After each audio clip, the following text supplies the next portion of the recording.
Hey,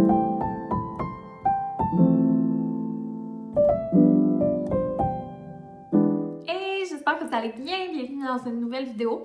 Aujourd'hui, ça va être un sit-down vidéo. J'avais full envie de vous faire un Q&A.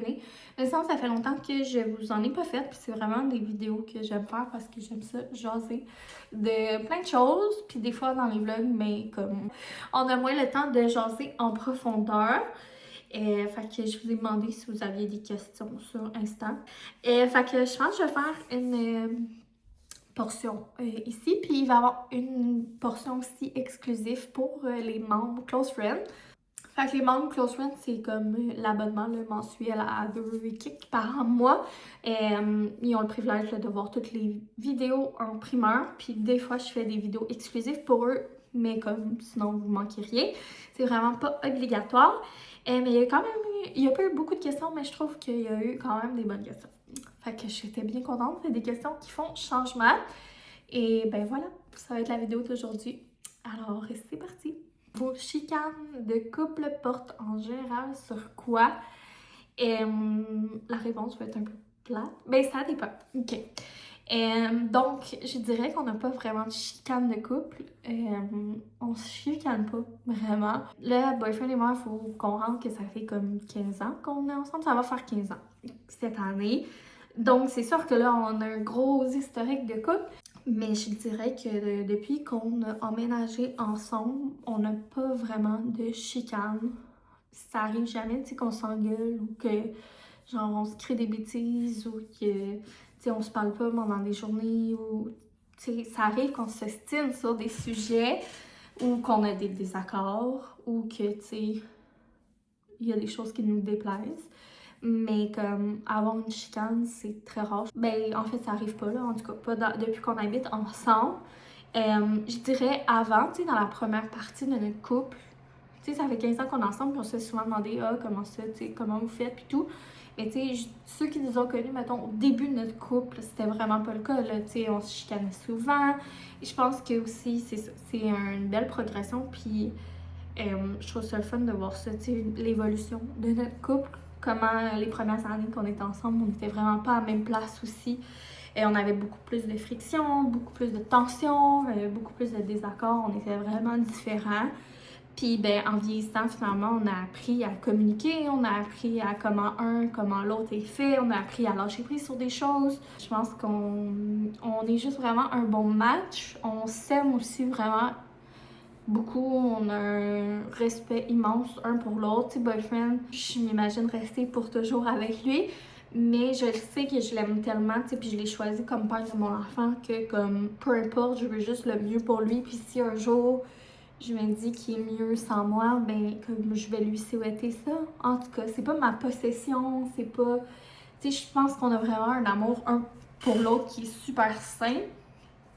Puis ça fait que c'est ça, on se respecte vraiment puis qu'on va jamais se manquer de respect ni un ni l'autre. Dans les trucs qu'on s'estime, mettons, mais c'est vraiment comme léger parce qu'on tourne beaucoup les choses à la blague puis tout, puis on est capable de communiquer. Ben, je vais dire, c'est le manque de communication. Là, c'est un peu contradictoire parce que je viens de vous dire qu'on communique beaucoup. Mais tu sais, mettons, nos estinages, ça va être comme, j'y ai dit de quoi, il m'a pas écouté, ou il a mal compris, ou il pensait m'avoir communiqué quelque chose, mais il me l'a pas communiqué. Genre, il pensait que j'avais compris, mais s'il me le dit pas, je peux pas le savoir. Fait que ça peut être, tu sais, des affaires que des fois on s'estime, notre manière de communiquer. Et sinon, je pourrais pas dire, là, genre, tu sais, comme. Des fois, on se taquine sur des affaires, mais je pourrais même pas dire, genre, à part s'estimer sur le manque de communication, puis comme je pourrais pas vous dire c'est quoi nos sujets de chicane. Fait que pour ceux qui veulent vraiment, genre, du tea, puis nos sujets de chicane, mettons, avant, ben c'était vraiment comme on n'était pas à la même place en vie. Moi, je serais vraiment comme plus sérieuse, je pensais au futur, plus comme avancer dans la vie, job, tu sais, je savais que je voulais acheter une propriété, puis tout. Puis boyfriend n'était pas vraiment rendu là, il était pas vraiment sérieux. C'est ça, je pense qu'il était pas prêt, je pense qu'il essayait beaucoup comme de percer dans sa carrière musicale, mais il était un peu plus comme, je sais pas comment dire là, pas lazy, mais comme... C'est ça, il était pas rendu à la même place parce que ça faisait vraiment beaucoup de discorde, tu sais, il était très genre party, amis, puis tout ça. Puis le party, il allait pas genre d'un club pis tout, mais tu sais, il était beaucoup dans sa musique avec ses amis, puis comme se coucher tard, se lever tard, tu sais, comme la stabilité, c'était pas au top de ses priorités, tu sais. Fait que ça faisait vraiment comme un clash entre nous, mais une chose était sûre depuis le début, c'est qu'on s'aimait, puis que, tu sais, on s'entendait bien, qu'on était faites pour être ensemble, mais comme à une certaine époque, on matchait vraiment pas ensemble. Mais comme ça valait la peine finalement de s'aimer, puis de, c'est ça, supporter un mutuel respect. Puis le jour où finalement boyfriend m'a rejoint dans mes buts futurs, puis je pense que c'est une fois qu'on a habité ensemble, ben, puis qu'on était rendu à la même place, c'est là qu'il a arrêté d'avoir la chicane, tout simplement.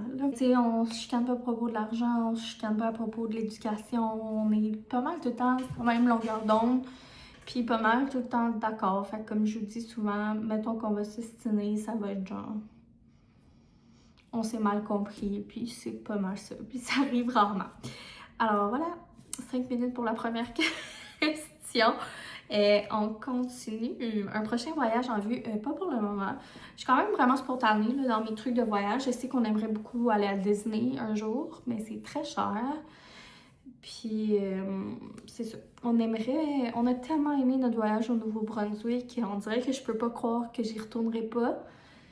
Fait que je sais pas si on retournerait pas. En même temps, tu sais, je suis plutôt sur place de me dire qu'on ferait le même voyage, mais c'était vraiment un beau voyage. On a tellement aimé ça. Sinon, on aimerait beaucoup un jour l'Italie. Tu sais, c'est pas prévu dans le temps, comme précisément. Sinon, c'est quoi une journée parfaite pour toi? Ça dépend de la saison. Mais pour moi, c'est vraiment comme simplicité, mais en même temps, comme... Je pense que je suis vraiment quelqu'un de cosy. J'aime comme le calme, la lenteur, mais en même temps, les trucs spéciaux un peu. Tu sais, aller visiter un nouveau petit café, comme une balade en voiture, aller genre à la ferme, aller voir des beaux paysages, aller aux pommes, tu sais, vraiment être en contact avec la nature, ce genre de petites activités-là, pour moi, c'est comme dans une de mes journées parfaites.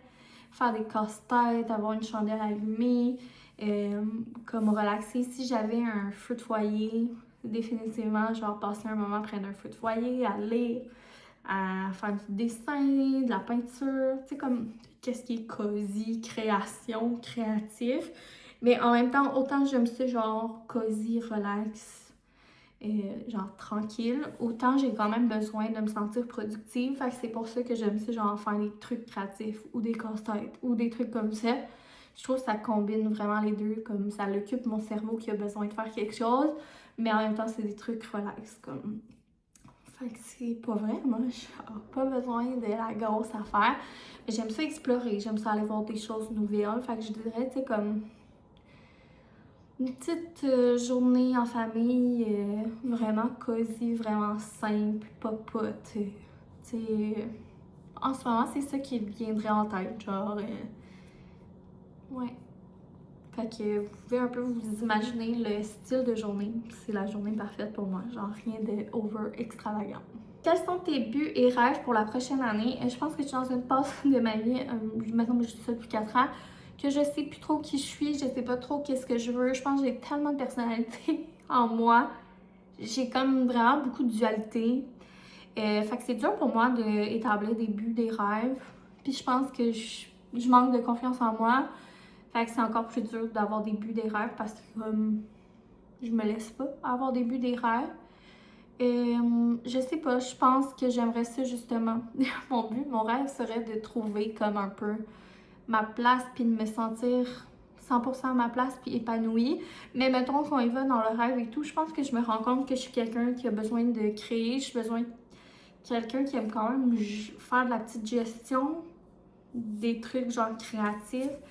Fait que je sais pas, des fois je me dis que ça serait bon genre pour moi d'avoir une petite business ou tu sais genre avoir un petit café, des choses comme ça, mais comme c'est les genres d'affaires que je trouve que toute seule ça me donne mal au cœur comme projet dans le sens que c'est trop gros pour l'anxieuse que je suis, mais mettons, trouver une partner ou un partner, j'aimerais ça me lancer dans de quoi, mais comme j'aurais tellement d'idées, comme des fois, ces temps-ci, je pense beaucoup, mettons, genre un petit café vraiment comme cosy, simple, avec une genre de bibliothèque pour enfants où tu peux venir, ou pour adultes aussi, là, où tu peux venir genre avec ton enfant pour lire des livres, qui a un espace seconde main aussi, genre de petites friperies à l'intérieur du café, mais vraiment comme j'aimerais full c'est une genre de bouquinerie café. C'est comme j'aime full tous les livres pour enfants là. Puis tu sais nous on en achète vraiment beaucoup des livres, mais je suis comme hey, ça n'existe pas tant, me semble, tu sais oui, il y a les bibliothèques municipales, mais me semble, tu sais, un endroit où tu peux aller avec ton enfant comme une sortie. Genre, prendre un café, puis comme choisir des livres, puis lire des livres. Peut-être, tu pourras en louer. En tout cas, tu sais, vous savez, j'aime beaucoup le Blanc Pur Café, puis il y a comme une section jouets, jeux, salle de jeu que tu peux amener, puis aller avec ton enfant. Mais comme moi, ça serait vraiment plus axé comme sur la lecture, puis avec une section friperie. En tout cas, on dirait que ces temps-ci, je pense souvent à ça, mais tu sais, c'est vraiment comme des rêves fous. Ouais, ou genre un café qui a des ateliers genre d'artisanat ou un truc de communauté, là. En tout cas, des fois, je rêve à ça, mais c'est vraiment rien de sérieux parce que j'ai pas assez confiance, comme. Puis c'est des genres de projets qui coûtent vraiment beaucoup de sous, là. Ensuite, pensez-vous envoyer Gégé en maternelle 4 ans? Non. On en a discuté, boyfriend et moi, puis les deux, on était comme quand même du même avis. Ça grandit tellement vite, un enfant. Puis là, il est déjà à 3 ans, presque et demi. Puis je pense que genre, je veux le laisser être un enfant pour le temps qu'il a à être un enfant. De toute manière, comme je suis quand même pas tant stressée avec ce qui est école. Fait que je suis comme, tu sais, je vais pas rusher à l'envoyer à la maternelle 4 ans. Je trouve ça super le fun puis tout. Mais je pense que j'ai envie de le... Je suis vraiment dans un mode genre slow, puis comme prendre le temps. Comme j'adore notre village, le lieu où il va à la garderie, puis tout. Fait que non, je pense que je veux pas le rusher à y aller. Et quels sont vos trucs à toi et boyfriend pour avoir une aussi belle relation? Ben c'est un peu comme j'ai dit, je pense qu'on est un bon match. Je pense qu'on est d'abord et avant tout des amis. Puis je pense que c'est aussi d'avoir un respect mutuel, de parler au jeu. À partir du moment où tu comprends que tu es une équipe puis que comme t'es pas un contre l'autre, puis que mettons quand t'es en désaccord, c'est ça le but, c'est pas une guerre, c'est pas comme qui va gagner puis qu'on travaille en équipe et puis qu'on veut la même chose, c'est que ça marche puis que l'autre soit bien. Mais à partir de là, pour vrai, je comprends pas comment que ça peut mal aller puis tu peux avoir une mauvaise relation. Et pour moi, c'est juste comme normal, c'est juste la base. Je pense qu'on est juste vraiment un bon match, puis on a les mêmes valeurs, puis les mêmes comme pensées, puis idéologies. Fait que je pense que c'est comme la base. J'ai pas de recette ou de réponse miracle, mais c'est ça. Puis je pense aussi c'est vraiment le respect. Le respect, puis tu sais, tu peux avoir de l'amour, mais pas de respect, puis de comprendre que l'autre, tu sais, t'appartient pas, puis que... Tu sais, je pense que c'est l'amour dans la manière la plus pure. C'est comme un amour inconditionnel, pas juste genre un amour d'amoureux. C'est comme, ça serait plus mon amoureux demain matin, mais je l'aimerais toujours d'une manière inconditionnelle. Ça resterait le père de mon gars pour toujours. Puis, tu sais, je voudrais toujours qu'il soit bien, qu'il soit heureux. Puis tout. Fait que c'est d'abord ça et avant tout, je pense. Fait que c'est ça, je dirais. Je sais pas si je réponds tant à la question. Quel mois de l'année tu préfères et pourquoi? Hey, ça change tellement ça en vieillissant. Je sais plus qui je suis. Je suis en train de comme... Tu sais, je pense à ma vie d'avant maman puis ma vie après maman, c'est différent. J'aime beaucoup le printemps, quand c'est le temps de faire le jardin, de planter les fleurs, que comme t'as l'impression que tout est possible, qu'il y a plus de clarté, que tout est frais puis tout ça. Mais j'aime aussi beaucoup l'automne, quand c'est comme, mettons, septembre, les fermes, les marchés commencent à faire frais et tout. Mais je pourrais pas choisir entre les deux. Et si tu serais un animal, lequel tu serais et pourquoi? Je pense que je serais un chat. J'aime vraiment beaucoup les chats. Je sais pas, il y a quelque chose dans le chat que j'adore, que je me sens interpellée, ouais. Je trouve qu'ils ont l'air d'avoir une belle vie, comme tu vas à l'aventure, mais en même temps tu peux te prélasser, puis je sais pas, je trouve que c'est juste élégant, c'est agile, chose que je ne suis zéro. C'est comme délicat, puis moi je suis pas délicate pantoute. Voilà Mia, t'es d'accord Manoir? Tu as la chance de faire un retour en secondaire 5, tu fais quoi comme choix de carrière? Et bah, ça serait différent. Je pense que je ferais quelque chose vraiment comme entrepreneurial, marketing, quelque chose de créatif. Parce que, genre, j'ai besoin, comme je vous dis, je pense que j'aurais plus besoin de jobs créatifs, prenantes, puis tout ça, que, mettons, ma job en comptabilité, là. Je pense que j'ai beaucoup aimé ma job en comptabilité, mais comme en vieillissant, je me rends compte que comme c'est ça, c'est pas non plus comme ça dans quoi je m'épanouis le plus, mettons.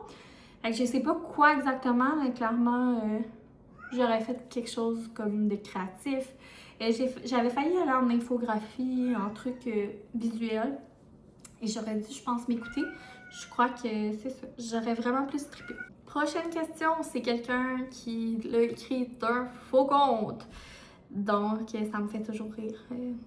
C'est genre quelqu'un qui pose une question puis qu'il n'y a pas de photo puis qu'il y a plein de lettres puis que son username n'a pas rapport puis que là, tu vas voir puis il n'y a personne qui la suit, elle a 0 publication puis elle suit 8 personnes. Vous voyez le genre? J'aime bien ta question, fait que même si c'est probablement une question qui se veut hater, je sais pas, en tout cas. Est-ce que vous réussissez à épargner pour votre retraite? Et oui, on réussit à épargner pour notre retraite. Dans le fond, moi, mon premier emploi, j'avais un fonds de pension. C'était quand même une grosse compagnie. Ils mettaient la même chose. J'ai continué à prendre des REER. Puis là, à mon emploi actuel, j'ai un fonds de travailleurs. Puis sinon, ben, je prends des REER là, périodiquement et annuellement. Là. Avec mes sous, là. Fait que oui, j'ai réussi à épargner pour ma retraite. Donc, voilà. Veux-tu savoir les montants? Je les ai pas. Je sais pas, il faudrait que j'aille voir dans mes comptes. Mais oui, j'épargne pour ma retraite. Peut-être pas des millions de dollars, mais j'épargne selon mon salaire. Alors voilà. Par contre, c'est pas dans la question, mais tant qu'on en parler, on va en parler.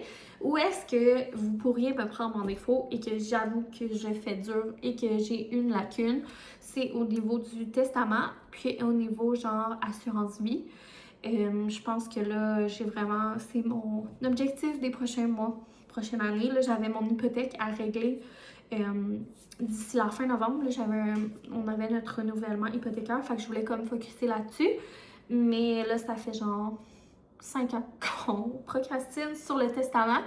Puis c'est vraiment important d'avoir un testament, surtout quand t'es pas marié. Ben, n'importe quand, c'est important, là. Mais en plus que nous, on n'est pas mariés, puis qu'on a un enfant.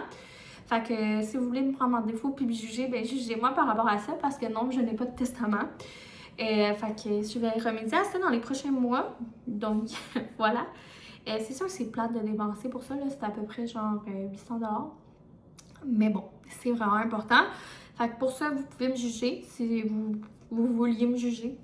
Donc la fille, elle a des REER, des REER, mais elle a pas de testament et j'ai pas d'assurance vie comme... Fait que ça aussi, c'est une lacune que je devrais me mettre là-dessus. C'est quand même important aussi une assurance vie quand t'as un enfant, puis un mari, puis un mari. C'est pas mon mari officiellement, là, mais des fois, on s'appelle mon mari puis ma femme, là. C'est tout comme. Ça aussi, ça serait dans mes buts, si jamais arrive quoi que ce soit. C'est sûr qu'on a une assurance vie invalidité avec l'hypothèque, mais c'est pas... Ça couvre pas, en tout cas, en totalité, donc ça serait un plus à rajouter. Également aussi, là, avec mes emplois, j'avais toujours une assurance vie puis tout, mais ça aussi, là, surtout maintenant que je travaille à temps plein puis que je suis travailleur autonome à temps plein, il faut vraiment que je remédie à ça. Fait que je suis pas fière de moi pour ces deux choses-là. Fait que si vous voulez me juger, jugez-moi là-dessus. 3 choses que tu apprécies le plus de ton partenaire. Il y a tellement d'affaires, il faut que j'en choisisse juste 3. On dirait que j'ai de la misère à résumer, mais je vais dire comme... Je sais pas comment dire ça en un mot, mettons. Mais ce que j'apprécie de lui, c'est exemple, mais ton boyfriend a souvent payé une partie de ma contraception. Là, ça a l'air bizarre, ça a l'air... mais je trouve qu'un homme qui se soucie de se partager cette charge-là, puis qui comprend que c'est pas juste à la femme, puis qui se propose pour payer une partie de la charge contraceptive, genre major green flag pour moi. Fait que ça, c'est comme un turn-on, mettons. Mais là, j'ai plus de contraception depuis longtemps. Mais tu sais, comme exemple, il a été se faire vasectomiser quand on savait qu'on voulait pas d'autres enfants. Ça rentre un peu comme dans cette catégorie-là. Mais tu sais, on dirait que je sais pas c'est quel mot dire pour vous décrire ça. Mais c'est une des raisons. Comme c'est ça. Sinon, c'est vraiment quelqu'un de présent, de doux, d'à l'écoute. Il est très doux avec moi, mettons. Fait que... Là, mettons, dans notre nouvelle vie, là, je dirais que c'est extrêmement un père présent. Puis c'est ça, genre impliqué. Puis j'ai pas l'impression que j'ai nécessairement genre plus de charge mentale que lui. Je pense qu'avec le temps, en tout cas, on s'équilibre bien la charge mentale ou les tâches, là. Donc, c'est vraiment toutes des choses que j'apprécie chez lui. Là. Il y a tellement d'affaires, mais mettons, c'est les 3 choses que je vous dirais, mettons, qui m'apparaissent rapidement là, quand on me demande ces temps-ci. 5 raisons d'avoir un seul enfant, ici aussi, one and done. Yeah! Je trouve ça toujours dur quand on pose cette question-là. Donc, les deux peuvent cohabiter. Ça peut être cool d'avoir un enfant, puis ça peut être cool d'en avoir plein. Un n'empêche pas l'autre, et c'est ça, les points positifs de un n'attaquent pas les points positifs de l'autre. Je dirais premièrement parce que c'est cool. C'est vraiment cool d'avoir juste un enfant, puis de le savoir, puis comme de vivre dans ta petite bulle. Deuxièmement, ben, t'as énormément de temps et d'attention à donner à uniquement un enfant. C'est moins comme overwhelming. Je trouve ça déjà overwhelming, honnêtement, d'en avoir un. C'est sûr que, tu sais, tous les enfants sont différents, puis je sais que le mien, il est comme... tornade. Mais comme je suis contente d'avoir... Juste pour moi qui ai de la misère des fois à focusser, puis qui se sent facilement overwhelmed, je trouve que c'est parfait, tu sais, j'ai l'impression d'être tellement présente, focus, puis comme... 3, je dirais que c'est que j'ai l'impression d'y faire vivre sa best life parce que justement, j'ai juste sur lui à focuser. 4, ben financièrement aussi, c'est moins de coûts. Puis on s'entend qu'avec le coût de la vie puis tout qui fait juste augmenter, ben c'est moins stressant. Et mettons qu'il y a plus de chances que je puisse amener mon enfant à Disney que si j'avais décidé d'en avoir 3 parce que ça aurait coûté 3 fois plus cher. Donc c'est ça, je pense, c'est de pouvoir le gâter plus. Puis sinon, ça nous oblige, ben moi c'est ça que je voulais, là, c'est pour ça que je voulais un enfant. Mais tu sais, ça nous oblige vraiment à être présent et impliqué, puis comme inclus dans sa vie, là, tu sais. Je vois souvent des parents, comme ils ont plusieurs enfants, c'est magnifique, la fratrie, frères et sœurs et tout. Mais tu sais, les enfants jouent beaucoup ensemble, ce qui est magnifique, beau et tout. Mais, veux pas, moi, je suis obligée de jouer avec mon enfant fréquemment. Tu sais, oui, c'est sûr, des fois, il joue tout seul, ça développe son autonomie, chose qui est un plus aussi. Ça va faire un enfant très autonome, mais comme ça fait en sorte que, tu sais, j'ai moins le choix, puis, tu sais, c'est correct, là, moi, c'est ça que je voulais, mais comme je joue vraiment beaucoup avec, je lis beaucoup avec, et comme je passe beaucoup de temps avec, mettons. Tu sais, je suis pas certaine, mettons, que, exemple, que moi, je repense à mon enfant, je suis pas certaine que ma mère puis mon père jouaient puis lisaient autant de livres avec moi, mettons. Fait que je pense que la qualité de la relation aussi risque d'être meilleure. Petite dernière, la qualité que tu préfères de ton garçon. Fait que les dernières questions, c'était beaucoup Eugène, mais je trouvais ça bien comme question. Des fois, je les saute, les questions qui sont juste sur mon enfant. Mais mettons, je pense que Eugène, c'est vraiment un garçon intéressé, comme curieux. Il veut tout savoir, il veut tout découvrir, il a beaucoup de champs d'intérêt. il est un peu comme moi, comme j'ai l'impression que ça va être un enfant ou une personne qui aime tout, puis que tout intéresse, puis qui veut tout savoir, qui veut tout apprendre. Puis il est comme enthousiasme, là.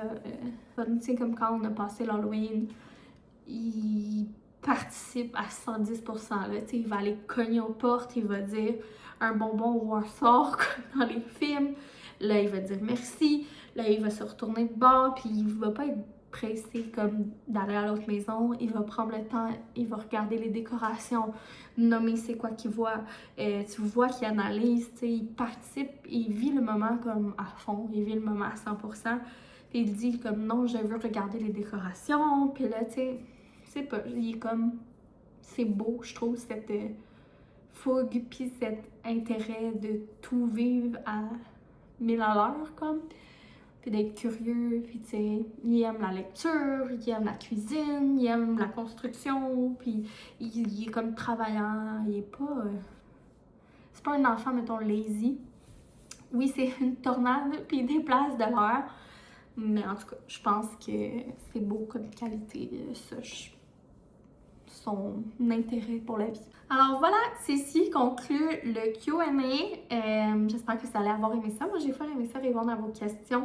J'espère que j'ai pas été trop longue, mais que j'ai quand même bien répondu. Puis on va se retrouver dans un vlog prochainement. Si vous avez d'autres questions que vous aimeriez que je réponde prochainement ou quoi que ce soit, si vous êtes nouveau puis qu'il y a des trucs que vous savez pas, puis que vous voudriez savoir, que vous n'avez pas écouté toutes les vidéos, mettons, vous me les direz en commentaire, fait que soit que je répondrai automatique ou que j'essaierai de vous répondre soit dans les vlogs ou que je ferai un autre Q&A. Puis voilà, merci, c'était le fun de jaser. Et ma voix, je perds un peu la voix hein, depuis une semaine, mais on dirait que mon virus, il aboutit pas. Fait que la suite, les autres questions, ça va être pour les membres. Que gros bisous, bye!